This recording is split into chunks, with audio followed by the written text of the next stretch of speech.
Bueno, en esta clase, esta semana, comenzamos con los delitos contra la administración pública. ¿Pudieron verlo? ¿La pudieron ver la clase? ¿Sí? Bueno, ¿cuál es el bien jurídico protegido? El bien jurídico protegido de estas figuras es el normal y ordenado desenvolvimiento de la función de los órganos del Estado, ¿sí? Es decir, que lo que va a proteger es a la tranquilidad del Estado, pero la tranquilidad desde el punto de vista de cómo se comportan o qué padecen los que son miembros del Estado como funcionarios o empleados públicos. Por eso es que en este grupo de delitos que vamos a estudiar, vamos a ver que los funcionarios públicos pueden ser autores o víctimas de estas figuras. Como les decía que el funcionario público va a ser el que va a tener un rol protagónico como autor o como víctima, tenemos que dar una definición de qué se entiende por funcionario público.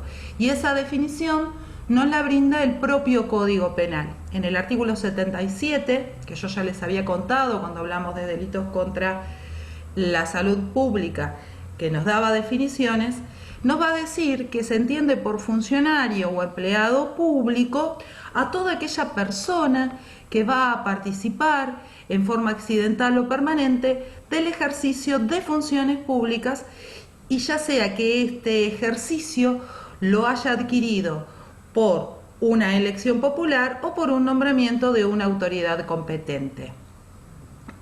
Cuando hablamos de aquel que participa en forma accidental, estamos haciendo referencia a alguna persona que está cumpliendo un rol o una función pública en forma momentánea o esporádica, ¿sí? Como por ejemplo podría actuar en forma accidental aquel particular que le presta a un funcionario público una asistencia. Supongamos que ustedes tienen que hacer una detención y necesitan pedir apoyo, y para eso le solicitan a un particular que llame por teléfono al 911. En ese caso, ese particular que los está asistiendo a ustedes va a tener el carácter de funcionario público por ese lapso de tiempo que les presta la ayuda. Por lo cual, cualquier hecho que le pueda llegar a suceder dentro de estas figuras que vamos a analizar va a ser considerado como un funcionario público. Y en forma permanente, el funcionario público aquel que es designado por elección popular, es decir, aquellos que son votados para ese cargo, como por ejemplo los diputados, los senadores, el presidente, y aquellos que hayan sido designados por un nombramiento de autoridad competente. Y tenemos las fuerzas de seguridad, ustedes son designados como funcionarios públicos por el Poder Ejecutivo Nacional. Los otros empleados o funcionarios, como puede ser un secretario de un ministerio o un juez cuando es designado como tal, ahí tenemos un nombramiento emanado de autoridad competente. ¿Hasta acá vamos bien? ¿Sí? Los términos para el Código Penal de funcionario y de empleado público los vamos a tomar como sinónimos, es decir, para el Código Penal va a ser igual. ¿Cuáles son los delitos que se estudian dentro de este bien jurídico? Son todos estos. Son un montón. Por eso es que ustedes tienen desdoblado el bien jurídico en 2 semanas para poder estudiarlo. Entonces tenemos atentado de resistencia a la autoridad, falsa denuncia, usurpación de títulos, abuso de autoridad, violación de sellos, cohecho, que es hasta lo que vieron en esta semana o lo que ven esta semana. Y la semana próxima ya van a encontrar que vamos a ver malversación de caudales, negocios incompatibles, exacciones ilegales, enriquecimiento ilícito, prevaricato, denegación y retardo de justicia, falso testimonio, encubrimiento y evasión y quebrantamiento de pena. Lo dije medio rápido porque lo tienen ahí visto, y la idea es, bueno, que ahora vamos a empezar por cada una de las figuras en particular. ¿Me van siguiendo hasta acá? ¿Sí? ¿Les quedó claro el concepto de funcionario y de empleado? ¿Sí? Aunque sea con la cabeza para que pueda... Sí, profe. Gracias, José, por responderme. Bueno, Y vamos a la primera figura, atentado y resistencia a la autoridad.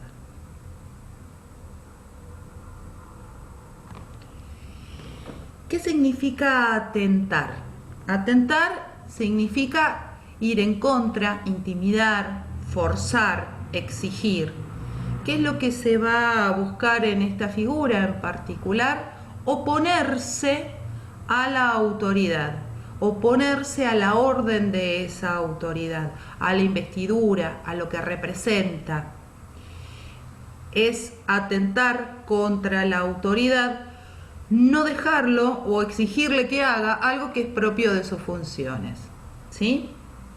Y la resistencia es hacer imposible que el funcionario o que la autoridad pueda realizar un acto propio de sus funciones. Sería resistencia, por ejemplo, que ante la persecución de un delincuente, una persona les trabara la pierna para que ustedes se cayeran o le pusieran un obstáculo para que no puedan llegar a hacer la detención. Y finalmente la desobediencia es no hacer caso. ¿No hacer caso a qué? A una orden bien dada por parte de la autoridad. Estas tres figuras normalmente las vemos que van juntas. El atentado y resistencia tienden a ir juntos. A veces nos es un tanto difícil en la práctica poder ver cuándo empieza cada una, ¿sí? Porque tienden a hacer un unísono. ¿Cómo podemos diferenciarlas desde el punto de vista de estudio, desde un punto de vista de análisis de cada figura en particular? Vamos a decir que hay atentado siempre que el funcionario no llegue a dar una orden, sino que esté él realizando una función o él demostrando una autoridad o una investidura. Y que va a haber resistencia y desobediencia después de que el funcionario dé o manifieste una orden. Eso como para poder identificarlos en momentos. Pero en la práctica basta con que el funcionario dé una orden para que automáticamente se atente y se vaya y se resista a esa orden. O sea, por eso les digo que tienden a ir muy juntitas las figuras. ¿Qué características tiene este delito? Que el sujeto activo es un particular, siendo causal de agravación si fuera funcionario público. Y que el sujeto pasivo, es decir, la víctima, lo que se busca proteger con este delito, es a un funcionario público.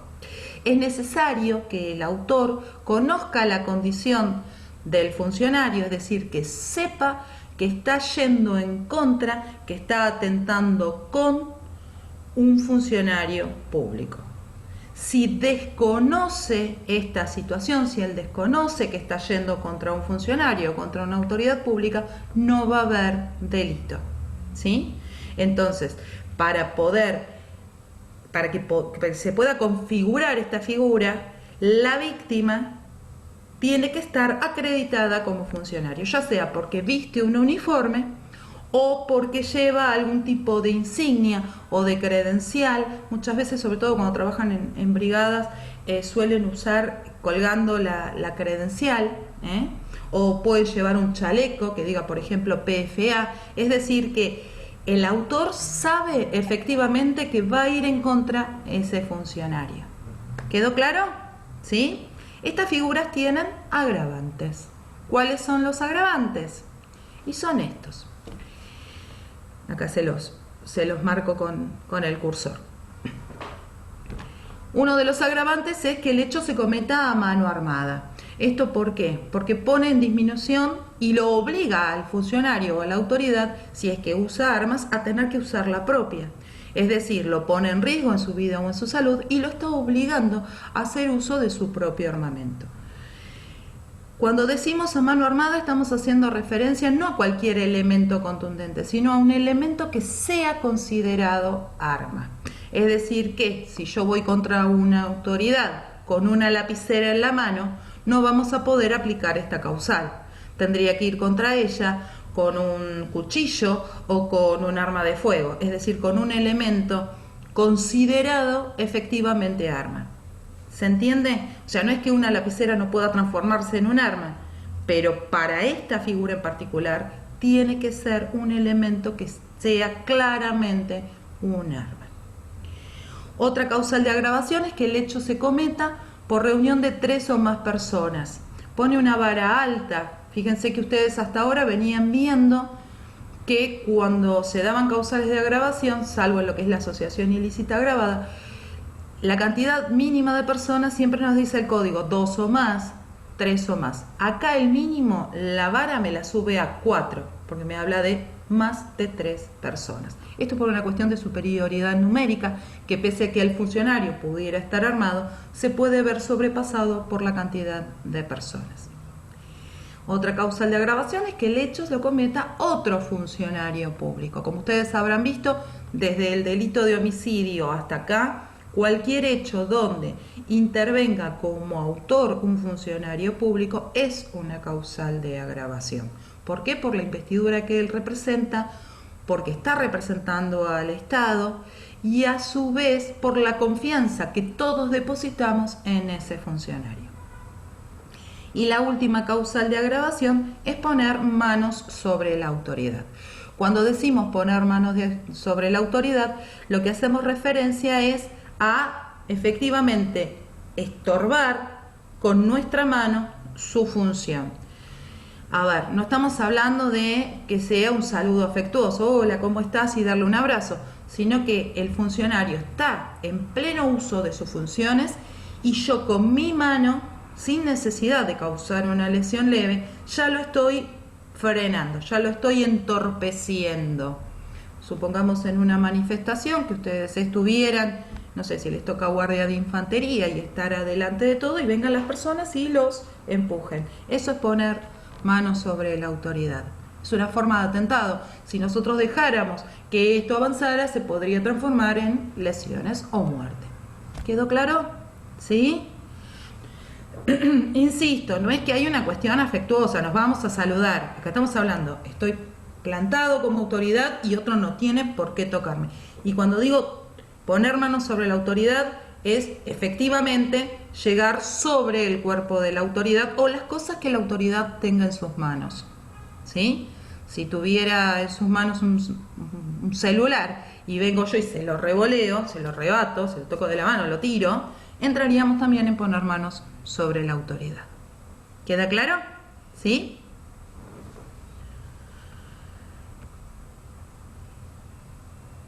Otra figura es la falsa denuncia.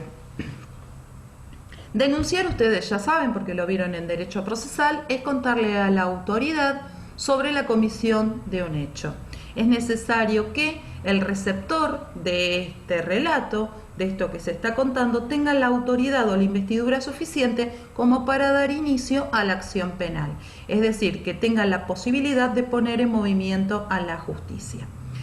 Acá lo que se está protegiendo puntualmente es lo que es el Estado en sí mismo. Estamos protegiendo la autoridad del Estado y todo lo que conlleva el inicio de una acción penal, el movimiento de varias personas y el gasto de dinero que le genera el Estado. La conducta típica consiste en ir ante una autoridad habilitada para recibir denuncias y contarle un hecho que no existió o que habiendo existido no fue tal como lo narró. No debe haber una imputación sobre una persona en particular porque si no entraríamos en concurso con el delito de calumnias, sino que simplemente se presenta ante la autoridad y narra un hecho inexistente. Por ejemplo, que vaya a la comisaría y que cuente que me robaron el celular cuando en realidad no me lo robaron. ¿Con qué fin lo hago? No es solamente con poner en movimiento la justicia, sino también quizás con el fin de perjudicar a una compañía de seguros para que me cambie el celular que yo tenía porque se me rompió, porque no me gusta el modelo que tengo y quiero un modelo mejor.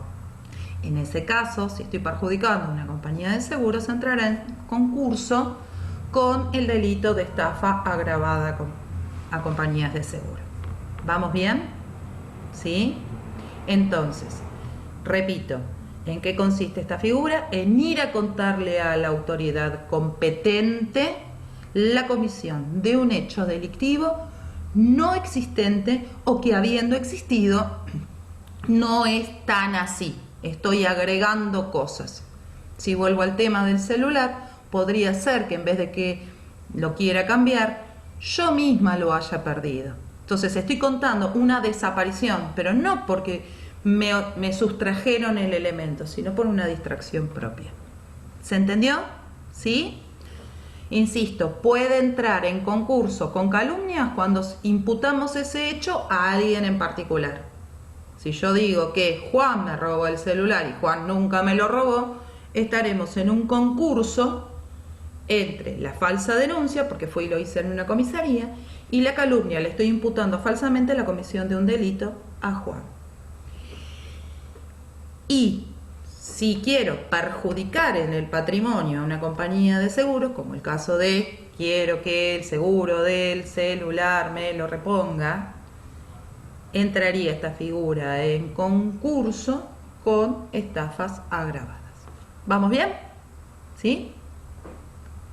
Como siempre les digo, si hablo muy rápido, me frenan, o si quieren preguntar algo, me preguntan. Usurpación de autoridad, títulos y honores. ¿Qué quiere decir usurpar? Usurpar es apropiarse, adueñarse. Ustedes estudiaron la usurpación como un delito contra la propiedad, que era adueñarse de un inmueble. En este caso, no es un inmueble lo que se van a adueñar, sino que se van a adueñar de una autoridad, un título o un honor.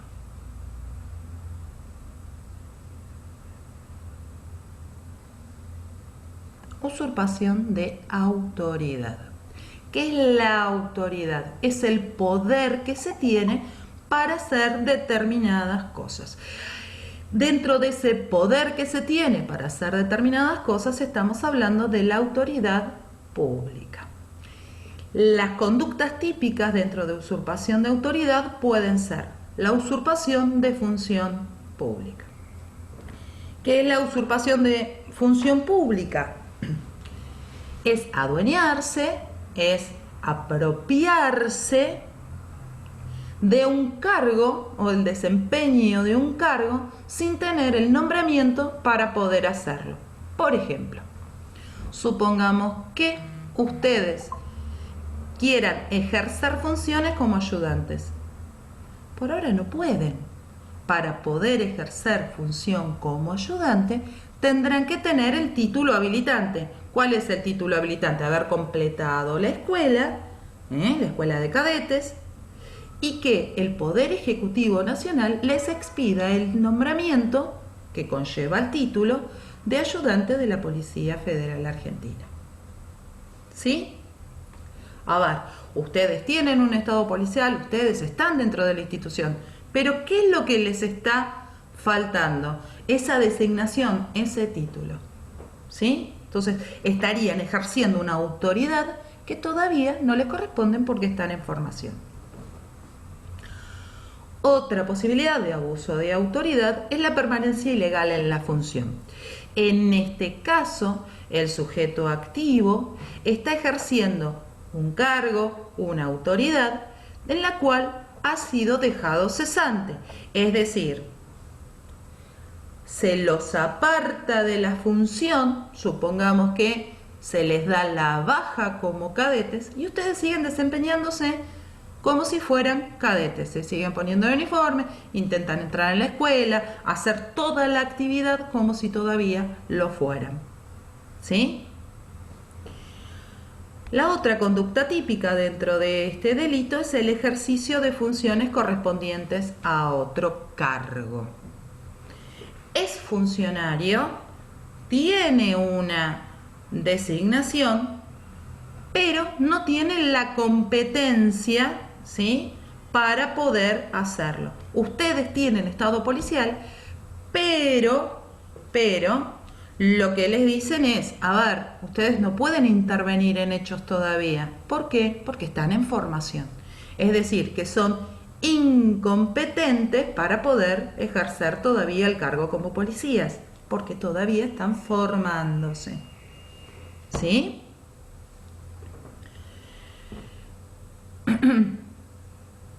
Y finalmente la usurpación de mando. La usurpación de mando está destinada a los militares, es decir, que el sujeto activo de esta figura solamente puede ser un militar. En este caso estamos hablando de aquel militar que ejerza o retenga el mando sobre una unidad cuando ha sido apartado de la misma. Esto le explico un poquito más rápido por el hecho de que ustedes realmente esta conducta típica prácticamente no van a intervenir ante un hecho en un área militar. Obviamente se les dará participación como soporte, como auxilio de justicia, si no van a intervenir los jueces, los fiscales. ¿Quedó claro hasta acá? ¿Sí? ¿Comprenden la figura? Bien.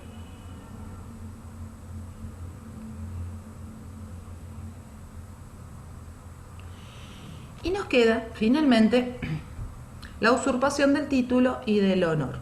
¿Qué se entiende por título? Título es aquello que nos da la habilitación para ejercer un arte, una ciencia o una profesión. El título habilitante que ustedes van a tener el día de mañana es el de técnicos, técnicos en seguridad e investigación criminal. Acá la conducta típica es aquel que no tiene el título y alegremente cuenta como si lo tuviera. Sería, por ejemplo, una usurpación de títulos, que yo dijera que soy comisario. Y yo no soy comisario, no tengo el título de comisario, ¿sí? Porque aparte de ser una jerarquía, son títulos los de ustedes. Vieron que para ascender incluso hacen cursos, y de esos cursos son cursos de capacitación, se les hace una evaluación, y el que no aprueba no tiene el título habilitante para el ascenso. Entonces, si yo digo que soy comisario cuando en realidad no lo soy, estoy usurpando un título. Si yo digo que soy médico y en realidad no lo soy, estoy usurpando un título. ¿Me siguen hasta ahí? O sea, los títulos se otorgan por capacitaciones previas, estudios previos que dan habilitaciones para poder trabajar de determinados oficios, profesiones, ¿sí? En este caso, la usurpación está dirigida nada más que a producir un engaño en la gente, pero no obtener nada a cambio. Si lo que buscara el sujeto activo con esta usurpación del título es tener una ganancia, por ejemplo, que yo dijera que soy abogada y no lo soy, de hecho lo soy, tengo el título habilitante, pero supongamos que no lo tuviera y los atiendo a ustedes y les evacúo consultas y le cobro por la consulta como abogada, esa usurpación de título va a ir en concurso con estafa, porque les estoy sacando un dinero por medio de un engaño, de un ardid. Ustedes me van a dar el dinero porque creen que yo soy abogada, ¿sí? Si en vez de usurpar el título de abogada, usurpar el título de médica y los reviso, les receto algún remedio, les hago un diagnóstico de enfermedad, hacemos un seguimiento, en ese caso la usurpación de títulos va a ir de la mano del delito de ejercicio ilegal de la medicina. ¿Vamos bien hasta acá? Con la posibilidad de que entre la estafa también si les cobro la consulta médica. ¿Se entiende? Entonces, la usurpación de títulos es decir públicamente que una persona tiene un título que en realidad no lo tiene, sin perseguir ningún otro fin. ¿Por qué es contra la administración pública? Porque los títulos que habilitan al ejercicio de profesiones o para el ejercicio de un determinado oficio son documentos públicos. Entonces, ¿qué es lo que entra? La confianza pública. Estamos confiando que lo que nos están diciendo es real cuando en realidad no lo es. ¿Qué es un honor? Un honor es una mención, es un privilegio, es una distinción. Ustedes a lo mejor habrán escuchado alguna vez que hay personas que las universidades los destacan como doctor honoris causa, o personas que se les da el reconocimiento como ciudadano de un determinado lugar, como la película del Ciudadano Ilustre, o se les da las llaves de la ciudad. O sea, son reconocimientos, esos son los honores. Acá, ¿qué es lo que pasa? Decir que se tiene ese honor cuando en realidad no lo tiene, ¿sí? No busca ningún otro fin. Estas figuras lo único que buscan es afectar la confianza pública. Si para la comisión de este delito se utiliza algún tipo de insignia o algún tipo de uniforme, va a ser una conducta agravada. ¿Por qué? Porque la confianza pública se va a ver más vulnerada. Si volvemos al ejemplo en el cual yo les decía, soy comisario, será agravada la usurpación de títulos si yo encima me pongo un uniforme, me pongo los grados, me pongo la gorra y me presento ante ustedes. ¿Queda claro? Si el uniforme que yo vistiera es un uniforme que evidentemente no pertenece a Policía Federal, la usurpación no será agravada. ¿Sí? Eso es importante. Tiene que ser algo real. Yo tengo que tener todo el uniforme real o una insignia real. Habría una usurpación de título agravada, por ejemplo, si ustedes estando en segundo año y no habiendo rendido todos los exámenes para pasar a tercero, agarran y se ponen 3 barritas, cuando en realidad tienen que utilizar 2 barritas hasta que tengan el alta en tercer año. ¿Sí? Se quedaron pensando, debe haber alguno que a lo mejor usó 3 barritas en vez de 2 barritas, o al revés, en vez de una barrita, 2 barritas. Bueno, ¿hasta acá vamos bien? Si voy muy rápido me frenan. Abuso de autoridad y violación de los deberes del funcionario público. ¿Cuál es la conducta típica del abuso de autoridad? La conducta típica es dictar órdenes o resoluciones que sean contrarias a la Constitución o a las leyes. Es decir, dar una disposición que afecte a la Constitución o a las leyes. Sería lo que ustedes conocen como una orden mal dada. ¿Sí? La otra conducta típica es ejecutar esa orden que era contraria a la Constitución o a las leyes. Para que ustedes lo vean, sería cumplir una orden mal dada. Ustedes saben que las órdenes mal dadas no se cumplen. ¿Sí? ¿En qué caso podría cumplirse una orden mal dada y no tenerse pena? ¿Qué tendría que justificar el que cumple la orden?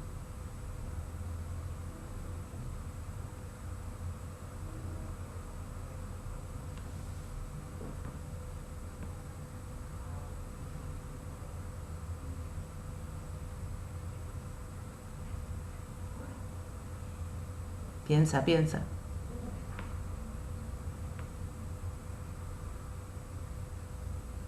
¿No se les ocurre?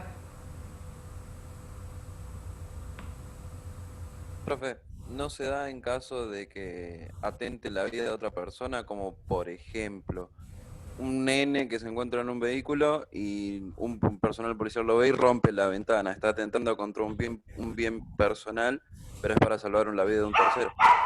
Bueno, en ese caso no es que está cumpliendo una orden mal dada. Él está resolviendo un mal para evitar otro mayor, pero no es que está cumpliendo una orden. Eso es legal, lo pueden hacer. Profe, en el caso de que haya una orden de allanamiento y se hayan equivocado de domicilio, Perfecto. A ver, hubo una orden mal dada, se equivocaron de domicilio, ¿sí? Ustedes reciben la orden de ese juez o de ese fiscal que dice que tienen que ir a allanar el lugar. Se fijan, el lugar existe. Cumplen con todo el procedimiento. ¿Hay allanamiento ilegal? No. No. ¿Por qué? Porque ustedes obraron conforme a una obediencia debida. Así que espectacular el ejemplo. Bárbaro. Es una causal de justificación. El que cumplía la orden estaba convencido que era una orden bien dada, que cumplía con todos los requisitos de esa orden, ignoraba, pero no que ignoraba porque sí, porque era imposible salir de ese error, que lo que estaba haciendo era dando cumplimiento a algo que iba contra las leyes, contra la propiedad en este caso. Así que muy bien, te felicito, excelente el ejemplo. Gracias. Y la última conducta implica una omisión, es decir, un no hacer. ¿Qué es lo que no va a hacer el funcionario público? Algo que debía hacer. Esto es técnicamente lo que se llama violación de los deberes del funcionario público. Ustedes tienen obligaciones de ley y en este caso deciden no hacerlas. O sea, hago la vista gorda, no hago nada. Por ejemplo, si están viendo que sucede un delito de acción pública y usted dice, no, estoy de franco, no tengo ganas, ¿para qué me voy a meter en esto ahora? Encima ni siquiera estoy en capital, estoy en provincia, estaba llegando a casa. Bueno, no pueden, porque ustedes tienen la obligación de intervenir en los delitos de acción pública, ya sea en una forma directa esa intervención o una intervención al menos llamando al 911 y dando aviso. O sea, tampoco se les va a pedir que se inmolen, pero sí tienen la obligación de hacer una intervención. ¿Queda claro? Entraría también dentro de este grupo de delitos esta violación a los deberes del funcionario público, no asistir a una guardia. Mira el día, justo hoy salió el sol, que voy a estar todo el día metido ahí en la guardia, me quedo en casa. Es violación a los deberes del funcionario público. Las guardias ustedes tienen que cumplirlas, salvo causas de fuerza mayor, obviamente. O sea, todo tiene su excepción y todo tiene su permiso. Pero bueno, la última conducta típica es no realizar algo que sí estoy obligado a hacer. No recibir una denuncia de un delito de acción pública porque no tengo ganas, porque estoy en una delegación y viene y me contaba un robo en la esquina. Y no, las delegaciones hacemos todos delitos federales, no vamos a recibir el robo del señor de la esquina. El robo se recibe la denuncia. Sí le van a contar que no van a poder actuar porque tienen que pasarlo, porque por competencia le corresponde a policía de la provincia. A ver, pero tiene que recibir la denuncia. No. Tienen que, hacer una contención, un acompañamiento, y si es necesario harán ustedes el aviso, darán el aviso a la policía que corresponda. ¿Sí? Bueno, muy bien. Ya nos quedan 4 minutos y creo que parte de esto puedo lograr hoy, si no terminamos mañana la clase, ¿sí? Violación de sellos y de documentos. En este caso, lo que vamos a proteger es al sello, pero no el sello por sí mismo, sino por lo que representa ese sello. En este caso, lo que va a representar este sello es la conservación de la identidad de las cosas. Asegurar o conservar cosas. Estaríamos hablando, por ejemplo, de los sellos que se pueden poner cuando ustedes secuestran un elemento, ese sello que se pone en el lugar donde ustedes van a secuestrar el elemento. Vieron que se firma, se sella para que no se pierda esa prueba. A ese tipo de sellos hace referencia. O cuando se ponen las fajas de clausura, que también van selladas.